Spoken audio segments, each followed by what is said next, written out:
কোরআন বলছে কুল্লু ফি ফালাকিন ইয়াসবাহুন, সূরা ইয়াসিন।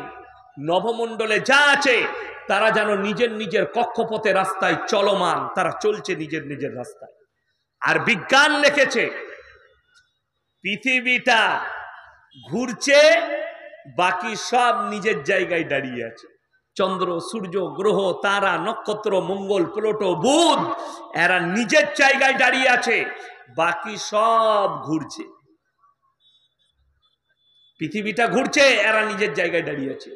এইটা কোরআন বিরোধী কথা, কোরআনের বিপক্ষের কথা। আপনার আমার সন্তান স্কুলে গেলে তাকে এই উত্তরটাই লিখতে হবে। সে যদি কোরআনের উত্তর লিখে দেয়, আপনার ছেলে ফেল। মুসলমান, দুঃখের সঙ্গে বলছি, সবাই হাত তুলে বলুন, আজ থেকে আমরা দ্বীনি শিক্ষা অর্জন করবো। জোরে বলুন ইনশাআল্লাহ। আপনারা দেখতে পেলেন একটা ছোট্ট বাচ্চা কত সুন্দর আপনাদের কাছে আরবিতে বক্তব্য পরিবেশন করলে। আপনি অবাক হবেন যে পৃথিবীতে বেঈমান কাফেররা আপনার বিরুদ্ধে যে চক্র রয়েছে তারা কামিয়াবি লাভ করেছে।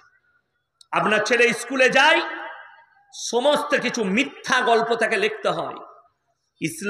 ইসলাম সত্যর উপরে টিকে আছে, আপনার সন্তানকে মিথ্যা লিখতে হবে। কোরআন বলছে কুল্লু ফি ফালাকিন ইয়াসবাহুন, সূরা ইয়াসিন।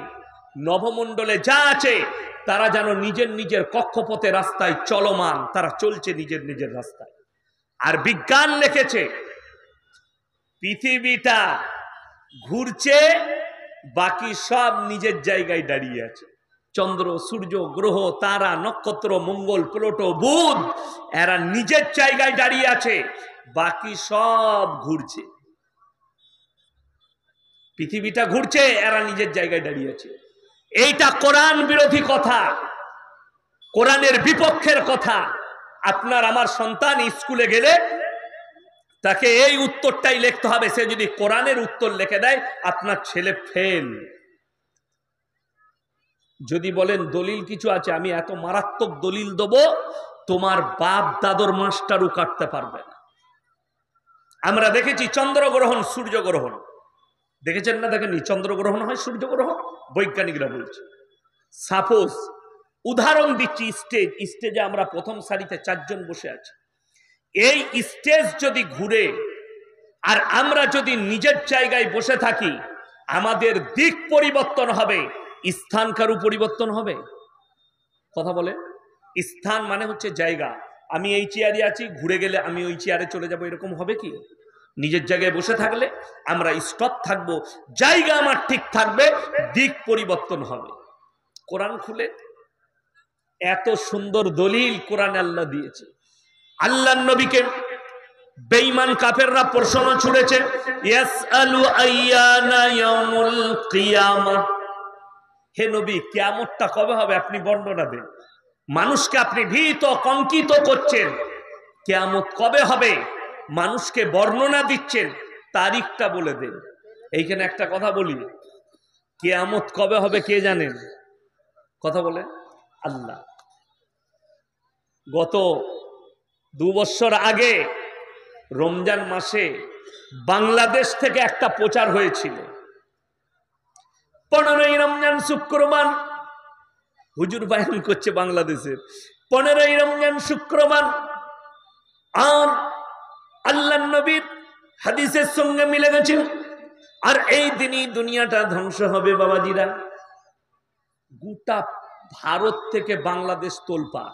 আমাকে রমজান মাসে 10ই রমজান আমি মাদ্রাসার কালেকশন করছি, কলকাতায় একজন ফোন করে বলছে, হুজুর 15ই রমজান কি হবে? আমি তুই আগে মরবি।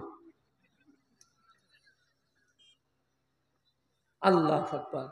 বলে হুজুর, বাংলাদেশের এক হুজুর বলেছে 15ই রমজান দুনিয়াটা ধ্বংস হবে। 2012 সাল, যারা পেপার ঘাটেন, যারা মোবাইলের বেতার দেখেন, খবর দেখেন, আমার রেজিনগরে জলসা ছিল। লন্ডনের একজন পপ বৈজ্ঞানিক, তিনি আউট করেছিলেন পৃথিবীতে 72 ঘন্টার মধ্যে পৃথিবীটা ধ্বংস হয়ে যাবে। শুনেছিলেন না শুনেননি? যারা জানে তারা জানে। সেই সময় পৃথিবীতে একটা আতঙ্ক তৈরি হয়। আমি ওই সময় মোবাইলের যুগ ছিল না, আমি বলেছিলাম রেজিনগর, মুর্শিদাবাদ রেজিনগরের মাটিতে যে বলেছে 72 ঘন্টার মধ্যে ধ্বংস হবে, সে 72 কেজি গাঁজা খেয়ে বলেছে। কোন বৈজ্ঞানিক জানি না, কিন্তু গাঁজা খেয়ে বলেছে। আচ্ছা, পৃথিবীটা ধ্বংস হয়েছে? কথা বলে না? আছে না? 2 বছর আগে এক হুজুর বললে বাংলাদেশের 15ই রমজান ধ্বংস হবে, হয়েছে? হয়নি। এইখানে আপনাকে বিশ্বাস কোথায় আনতে হবে? আল্লাহর প্রতি এবং কোরআনের প্রতি। সবাই আনবো, জোরে বলুন ইনশাআল্লাহ। কেন? কোরআন সূরা লুকমানের একবারই শেষ হয়, ইন্নাল্লাহা ইনদাহু ইলমুস সাআ ওয়া ইউনাজ্জিলুল গায়থ ওয়া ইয়ালামু মা ফিল আরহাম ওয়া মা তাদরি নাফসুম মাযা তাকসিবু গাদা ওয়া মা তাদরি নাফসুম বিআইয়ি আরদিন তামুত ইন্নাল্লাহা আলিমুন খবীর। সূরা লুকমান শেষ হয় ইন্নাল্লাহা ইনদাহু ইলমুস সাআ, কিয়ামত কবে হবে আমি আল্লাহ ছাড়া পৃথিবীর কেউ জানে না। ওই জন্যে আমি এরপরে ওই আয়াতে যাচ্ছি, এইখানটা একটু ব্রেক রেখে। আল্লাহ নবীকে বেঈমান কাফেররা প্রশ্ন করেছেন, নবীজি তারিখ বলেননি, তখনও আল্লাহ উত্তর দিয়েছেন, কিন্তু তারিখ বলেননি। আল্লাহ কি উত্তর দিলেন? হে আমার নবী, তুমি বেঈমান কাফেরকে শোনাও, ফাইদা বারিকাল বাসার, তোমাদের চোখগুলো স্থির হবে। চোখ স্থির মানে কোনো এক আশ্চর্য জিনিসকে যখন আপনি দেখবেন আপনার চোখ দাঁড়িয়ে যায়। যদি আপনি সকালবেলায় উঠে হরিশ্চন্দ্রপুর বাজারে যান আর যদি 20 কেজি ওজনের একটা কাতলা মাছ দেখতে পান, আপনার চোখটা কি হবে? ও আল্লাহ! চোখটা বেরোবে না? বেরোবে না, দাঁড়িয়ে যাবে। কোরআনে এই শব্দই আল্লাহ ব্যবহার করেছেন, ফাইদা বারিকাল বাসার, তোমাদের চোখগুলো স্থির হয়ে দাঁড়িয়ে যাবে। কখন? ওয়া খাসাফাল কামার, যেদিনে চন্দ্র আলোহীন হবে, ওয়া জুমিয়াশ শামসু ওয়াল কামার, ওয়া জুমিয়াশ শামসু ওয়াল কামার, যেদিনে চাঁদ আর সূর্যকে আমি একটা রাস্তায় টক্কর খাইয়ে দেব, অ্যাক্সিডেন্ট করাবো। চন্দ্রগ্রহণ, সূর্যগ্রহণ, কোরআন বলছে কুল্লু ফি ফালাকি ইয়াসবাহুন, সূরা ইয়াসিন। সবাই নিজের নিজের কক্ষপথে চলমান, নিজের নিজের রাস্তায় তারা চলছে। অ্যাক্সিডেন্ট করাবে আমার আল্লাহ কিয়ামতের দিনে, তাদেরকে মুখোমুখি সংঘর্ষ করাবে। তারা নিজের রাস্তায় চলছে। চন্দ্রগ্রহণ কি করে হয়? চন্দ্র যখন সূর্যকে ওভারটেক করে তাকে বলা হয় চন্দ্রগ্রহণ, আর সূর্য যখন চন্দ্রকে ওভারটেক করে তখন বলা হয় সূর্যগ্রহণ।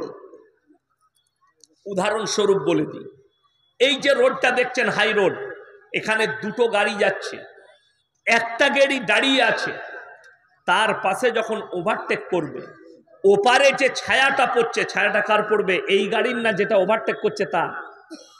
যে ওভারটেক করছে তার ছায়া তার কাছে পৌঁছাবে। যখন চাঁদ সূর্যকে ঢেকে এরকম করে ওভারটেক করে, চাঁদের আলো পৃথিবীতে আসে, সূর্যের আলো ঢেকে যায়। সূর্য যখন চন্দ্রকে ওভারটেক করে, চন্দ্রের আলো ঢেকে যায়, সূর্যের আলো পৃথিবীতে এসে পৌঁছায়, তার নাম চন্দ্রগ্রহণ, সূর্যগ্রহণ। আল্লাহ কোরআনে বললেন, তোমরা বুঝতে পারবে কিয়ামতের আলামতের মধ্যে একটা আলামত, ওয়া জুমিয়াশ শামসু ওয়াল কামার, চাঁদ আর সূর্যকে আমি একটা রাস্তায় টক্কর খাওয়াবো। ইয়াকুলুল ইনসানু ইয়াউমাইদিন আইনাল মাফার, মানুষ মনে মনে ভাববে কোথায় আমরা পালালে বাঁচি। কাল্লা লা ওয়াজার ইলা রাব্বিকা ইয়াউমাইদিনিল মুস্তাকার, সেদিনে নিজের রবের কাছে, আল্লাহর কাছে দণ্ডায়মন ছাড়া বিকল্প কোনো রাস্তাই থাকবে না। বেঈমান কাফেররা প্রতিনিয়ত ইসলাম বিরোধী। যেমন পৃথিবীটা ঘুরছে, যেটা বলেছে বিজ্ঞান কত বড় ভুল তথ্য দিয়েছে আপনাদিকে বলে দিই। কোরআনে 30 পারা, প্রথম সূরা সূরায়ে নাবা, আল্লাহ তাআলা এখানে বললেন, আলাম নাজআলিল আরদা মিহাদা ওয়াল জিবালা আওতাদা, আলাম নাজআলিল আরদা মিহাদা, আমি কি তোমাদের জন্য জমিনকে করিনি বিছানা, ওয়াল জিবালা আওতাদা, আর পাহাড়গুলোকে খুঁটো গেড়েছি, জমিন তুমি আর নড়াচড়া করবে না।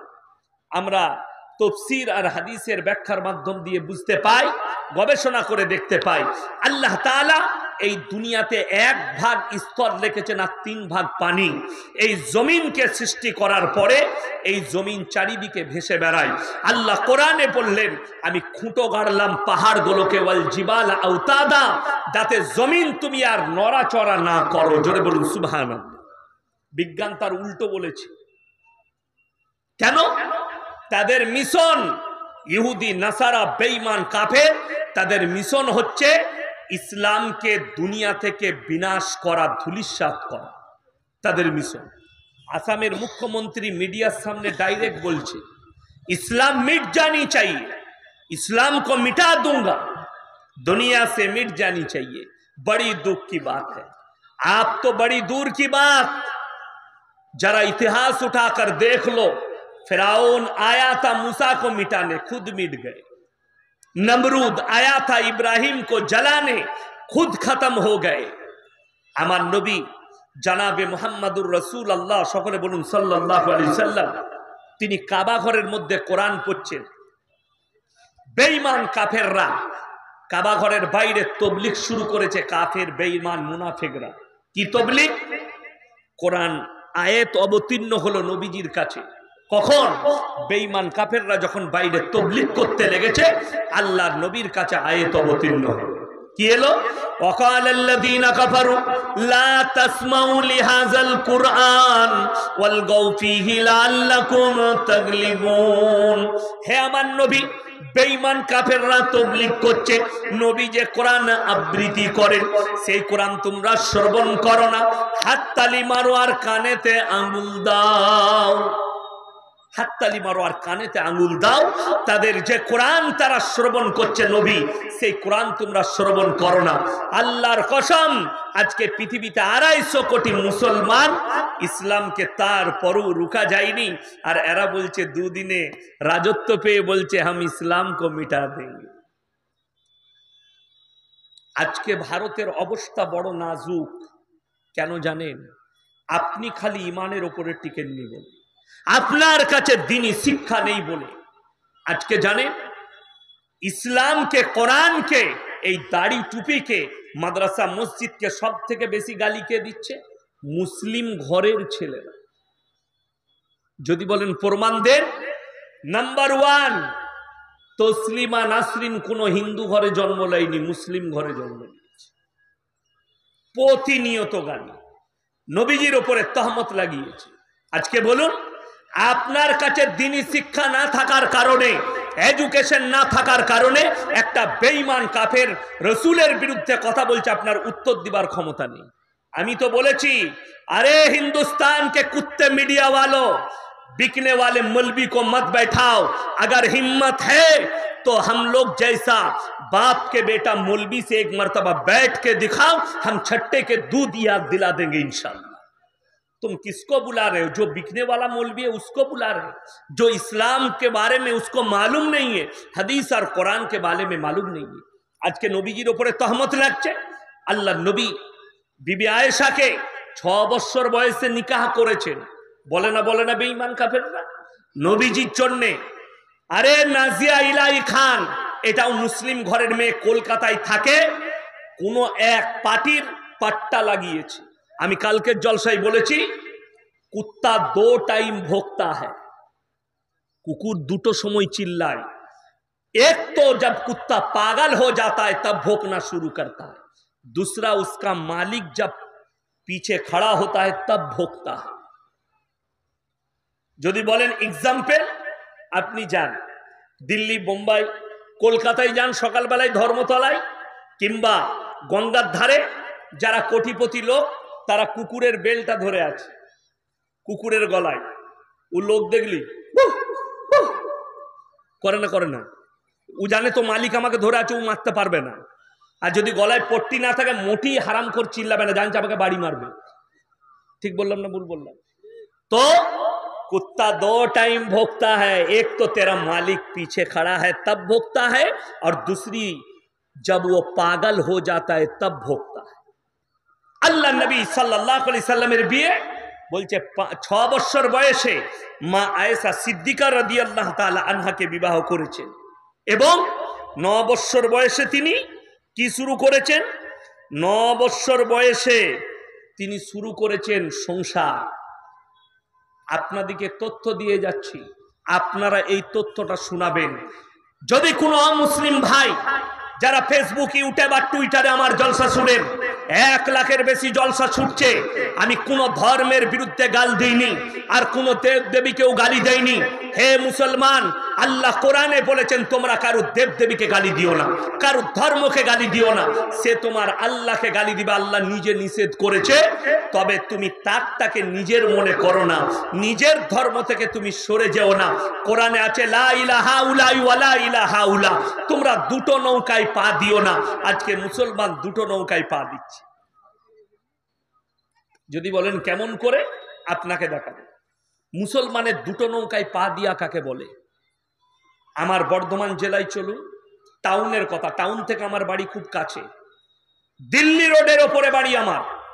ন্যাশনাল হাইওয়ে NH2, ভারতের 2 নম্বর জাতীয় সড়ক, দিল্লি টু কলকাতা রোডের ওপরে। পানাগড় বেস থেকে 15 কিলোমিটারের মাথায় বর্ধমানের দিকে যেতে আমার বাড়ি। আমার বাড়ি থেকে বর্ধমান 15 মিনিট লাগে, 6 লেন রোডটা।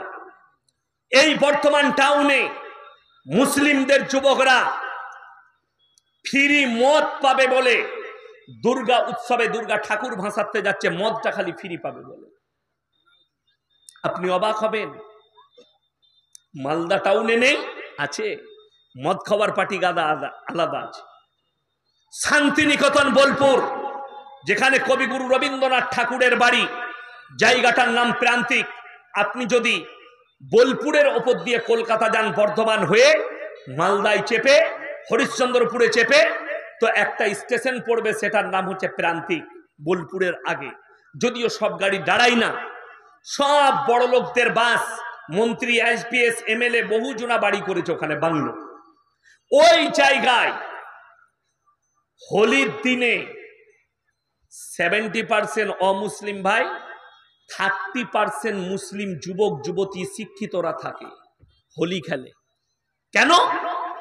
এরা খবর পেয়েছে, এরা ভাষণ পেয়েছে, ধর্ম যার যার উৎসব সবার, অর্থাৎ অসুবিধা নেই। আরে ভাই, সম্প্রীতি যাদের মনে হচ্ছে এই মৌলী সাহেবদের বক্তব্যে সম্প্রীতি নষ্ট হচ্ছে, আরে হারামখোর, তোমার জানা হয়নি সম্প্রীতি কাকে বলে। কোরআন আর হাদিস আর রাসূল আকরাম সাল্লাল্লাহু আলাইহি সাল্লামের থেকে বড় সম্প্রীতি পৃথিবীর কেউ দিতে পারে না। তার কয়েকটা দলিল দেব। আল্লাহ রাসূলের হাদিস, তোমরা মুমিন ততক্ষণ হতে পারবে না যতক্ষণ পর্যন্ত তোমার কাছ থেকে তোমার প্রতিবেশী সুরক্ষিত নয়। আল্লাহ রাসূল বললেন, তোমরা দেখো না কোন জাতের, সে হিন্দু হোক, দলিত হোক, আদিবাসী হোক, খ্রিস্টান হোক, সে যদি ক্ষুধার্ত হয় খাবার দাও, বস্ত্রহীন হলে বস্ত্র দাও, বিপদে পড়লে পাশে দাঁড়াও। তার মানে এটা নয় যে তার ধর্মটা তুমি পালন করবে, ওটার নাম সম্প্রীতি নয়। আল্লাহর কাছে যতগুলো পাপ আছে, সব থেকে নিকৃষ্ট পাপ হচ্ছে শিরকের পাপ। আল্লাহ ব্যতীত অপরকে রব হিসাবে মানা, অপরকে গায়রুল্লাহকে মানা। আমার জলসা বার করে দেখান, যদি একটা জলসা, একটা ক্লিপ বার করতে পারেন, আমি কারো দেবদেবীকে গালি দিয়েছি, কারো ধর্মকে গালি দিয়েছি, কিন্তু আমি 100 to 100% যে আল্লাহ ব্যতীত ঠাকুরের উপাসনা করা শিরক, এটা আমি আমার কওমের মানুষকে বুঝাবো, আমার মৃত্যুকাল পর্যন্ত বুঝাবো। আল্লাহ ব্যতীত শুধু ঠাকুর নয়, কবর, গাছ, ঢিপি। আজকে দুঃখ লাগে কেন জানেন? বহু মুসলমান আজকে মাজারে যায়, ঢিপিতে যায়, আর বহু হিন্দু ভাইও সেখানে হাজিরি দেয়। আমি 1 সপ্তাহ আগে কলকাতায় হাওড়া ডিস্ট্রিক্ট বাগনানে বলে এসছি, এ মুসলমান ভাই, অবাক হবেন। তাদেরকে জিজ্ঞেস করলাম যে ভাই, ইমানদারির সঙ্গে বলুন তো, কবরস্থান পবিত্র জায়গা না অপবিত্র? বললে হুজুর পবিত্র জায়গা। মাশাআল্লাহ, খুব ভালো বুঝেন। আমি আজমিরে কে শুয়ে আছে? বলে খাজা মঈনুদ্দিন চিশতি রহমতুল্লাহ। আমার সেই জায়গাটা পবিত্র না অপবিত্র? বলে পবিত্র। আমি বললাম সেখানে অপবিত্র লোক তাহলে ঢুকতে পাবে? বললে হুজুর না, এমন তাইলে অভিষেক বচ্চন আর তার বউ গেহিল আশীর্বাদ নিজে খাওয়া বাবার মাজারে, তাদেরকে জিজ্ঞেস করো তো ফরজ গোসল কর না, কথাটা বুঝতে পারেননি? তাদেরকে জিজ্ঞেস করো পবিত্রতা কি, বলতে পারবেন না। আমি বোম্বেতে সুরাট থেকে জলসা করে আমি বোম্বে যাচ্ছি শতাব্দী এক্সপ্রেসে, সকালে চেপেছি, সিটে বসে আছি, আমার সামনের দিকে একজন সিট পেয়েছে, বড় বড় চুল, অমুসলিম ভাই, তিলক লাগানো আছে, আমি বুঝতে পারলাম অমুসলিম। আমাকে সে বলছে, ভাই आप हाजी अली बाबा के मजार पे जा रहे हैं? हम लोग क्यों? बोले भाई मैं भी जा रहा हूं। हम लोग आपका क्या काम है? बोले अरे उधर जाता हूं बाबा के मजार पे तो हमारा दिल में चैन और सुकून आ जाता है। आमी तक उत्तर दिलाम, जिसका अल्लाह है उसका मजार नहीं और जिसका मजार है उसका अल्लाह नहीं। আমাকে বলছে आप टेढ़ा लाइन का आदमी। हम लोग मैं टेढ़ा नहीं हूं, तू टेढ़ा है।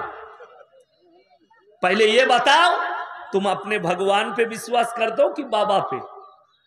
बोले आपसे हम बात नहीं करें। तुम कर ही नहीं पाओगे तो करोगे कैसे? कर ही नहीं पाओगे। আমাকে একজন অমুসলিম ভাই ফোন করে বলছে, আরে ভাই আমরা গাইকে মা বলি আর আপনারা জবহ করে খান। আমরা খাই না গাই? আজকে তো প্রচুর গোশত খেলেন, দারুণ খাওয়াছে। কটা গরু জবাই করেছিলেন? 18 কুইন্টাল। আল্লাহ আকবার। এমনি যোগী বলে হলো গায়ে খানা বন্ধ কর দেंगे। হ্যাঁ, বছরে যদি 18টা করে। তো আমাকে বলছে हम गाय को माता कहते हैं, आप गाय को क्यों खाते हैं? আমরা মা বলি, আপনারা জবাই করে খান। আমাকে বললে আপনি মায়ের দুধ খেয়েছেন? এমন খেয়েছি, অবশ্যই আমরা সবাই খাই, হিন্দু মুসলিম সবাই খায়, খাই না মায়ের দুধ? তো আমাকে বললেন মায়ের দুধ খান, তো মাকে জবাই করে খেলেন না? আচ্ছা দারুণ কথা, উত্তর তো নাই। আমি বললাম শোনো, আমি উত্তর দেবো, নিতে পারবে তো? আমার ডোজ সবাই লাই না, গাল দেয়, আমি গাল খাওয়া বক্তা। বললে আচ্ছা আপনি বলুন না আপনার কাছে কি উত্তর আছে দেখি। আমি সহ্য করতে পারবি না, আমার ইঞ্জেকশন খুব খারাপ। বলে বলুন। আমি বললাম তুমি গোবর খাও? বলে হ্যাঁ। মুত খাও? জি। আমি বললাম গোবর আর মুত খাও আর গায়ের দুধও খাও আর গাকে মা বলো, তো তুমি নিজের মায়ের দুধ খাও? তো বলে হ্যাঁ। আমরা মায়ের মুত আর গু খায় না কেন? কথাটা বুঝতে পেরেছেন না পারেননি? তুমি গায়ের দুধ খাও, মা বলো, আর গায়ের মুত আর গোবর খাও, তাহলে নিজের মায়ের দুধ খাও, নিজের মায়ের গু আর খাস না কেন? মুত। সে আমাকে 2-4টা মা বোনের গালি দিয়ে ফোনটা কেটে দিল। আমি বললাম, প্রথমেই বললাম তুমি নিতে পারবে না আমার উত্তর। বড় কষ্ট লাগে। যারা মূর্খ, একটা গায়ের বাচ্চা সেও জানে আমার জন্য মুতটা শোভনীয় নয়, গোবরটা শোভনীয় নয়, আমাকে দুধটাই খেতে হবে। আর আল্লাহ তাআলা কোরআনে যতগুলো হালাল করেছেন এগুলো সব আমাদের জন্য বৈধ। জোরে বলুন সুবহানাল্লাহ। একজন আমাকে বোম্বেতে জিজ্ঞেস করছে, গুজরাটি, বললে ভাই हम लोग सिर्फ ভেজিটেবল है, ভেজিটেরিয়ান, আমরা খালি সবজি খাই আর কিছু খাই না। আমি চ্যালেঞ্জ ছুড়ে বললাম, কোন বিজ্ঞানের স্টুডেন্ট যদি থাকে, সে যদি চ্যালেঞ্জ অ্যাকসেপ্ট করে, একটা গাছের প্রাণ আছে কিনা? সকলে বলুন। বিজ্ঞান বলছে গাছের প্রাণ আছে। একটা সবজি প্রাণ আছে, একটা গাছ সবজি যেটা খাচ্ছেন, পালং শাক বলুন, ফুলকপি বলুন, যে কোনো সবজি তার প্রাণ আছে। তারা কথা বলতে আর লড়নচরণ করতে পারে না, কিন্তু আল্লাহ তাদেরকেও প্রাণ দিয়েছে। তাইলে তোকে শুধুমাত্র পানি খেয়ে থাকতে হবে। কথাটা বুঝতে পারলি? প্রাণ মেরে যদি না খাস, আল্লাহ বললেন আমি তোমাদের জন্য যেগুলো হালাল করেছি তোমরা নির্দ্বিধায় খাও।